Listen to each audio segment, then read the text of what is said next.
ও কি করছো? এই যে মশলা বাটছি। কেন মিক্সি কি হলো? খারাপ হয়ে গেছে। পাটায় বেটে রান্না করছে কি দেখেছো? করবো বলো বন্ধুরা, তোমরা তো অনেকেই ভাবো যে আমি মনে হয় কাজ করতে পারি না। যাই হোক, আমার কোনো ধৈর্য নেই, শক্তি নেই, কিন্তু অনেক আছে। দেখতে পাচ্ছ, পাটাই বেটে রান্না করছি। টেস্টই আলাদা হবে। টেস্টি হবে আলাদা।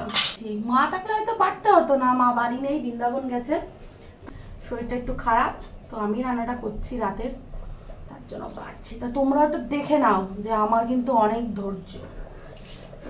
বিয়ে হয়েছে, একটু তো কাজ করতেই হবে বলো, না করলে হয়? তার উপরে শাশুড়ি নেই, সংসারটা পুরোই আমার, তো আমাকে সব কাজই পারতে হয়, না পারলে আমার চলবে না।